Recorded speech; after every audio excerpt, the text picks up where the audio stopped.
The little boy stole all of his father's savings. He went to the trading hall and bought a gold stock that had plummeted to rock bottom. The female CEO, seeing this, kindly tried to dissuade him. She told him that the international situation was looking very favorable and gold prices were stable, so the stock he bought couldn't possibly rise. The female CEO suggested that he return the money and focus on his schooling, but the little boy told the CEO that a war overseas was about to break out. He said that when that happened, international gold prices would skyrocket. Therefore, the stock he bought was sure to hit the trading limit. The CEO, however, remained unconvinced. She thought it was just the boy's nonsense. After all, international wars don't start that easily. Seeing that the CEO was beautiful and kind-hearted, the little boy set his sights on her. He claimed that not only would the stock rise, but that it would rise for 10 consecutive days. Next, he made a bet with the CEO. If the stock fell, he would never trade stocks again and would apologize to the CEO. If the stock rose, the CEO would marry his father and become his mother. The assistant, upon hearing this, angrily prepared to teach the boy a lesson, but he discovered that the CEO had already agreed to the bet. The CEO reminded him that if he lost, he would no longer be allowed to trade stocks recklessly. The little boy had only just agreed. When his father hurried over, he demanded that he hurry up and take the money to pay his tuition. Unexpectedly, the boy held up his trading card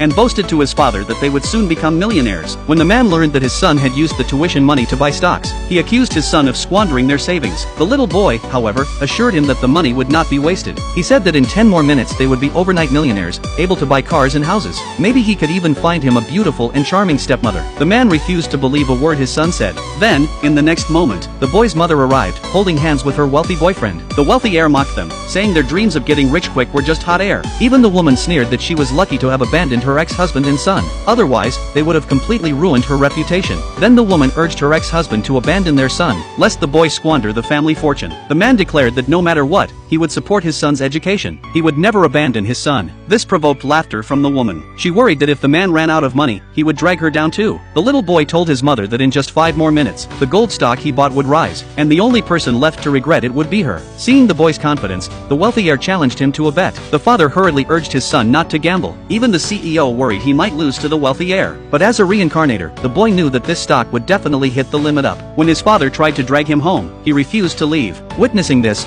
the woman believed her ex-husband was too cowardly to bet with them. She ridiculed him in front of everyone for being spineless. She claimed that he could never compare to her wealthy boyfriend. In that moment, the man's heart filled with rage. To reclaim his dignity, he agreed to let his son bet with the wealthy heir. This took the woman by surprise. The wealthy heir, seeing the man bring disgrace upon himself, stated that if within 3 minutes the boy's stock was still falling, the father and son would serve him as servants for life. If the stock rose, the wealthy heir and the woman would kneel before them and apologize, and thereafter avoid them at all costs. Seeing how confident his son was, the man had no choice but to persist with the bet. The CEO originally wanted to help the little boy, but she's also looking for a great manager for the family business. She had to leave with her assistant. Soon, 2.5 minutes had passed. The wealthy heir assumed he had already won the bet. He demanded that the man kneel and apologize to him. Then he would spare the little boy, hoping his son could continue his schooling and grow up to be someone useful. The man felt he had to kneel. Suddenly, at the 3-minute mark, the trading hall announced that the boy's purchased stock had begun to surge. Everyone present was stunned by the news. They never expected the little boy to win the bet.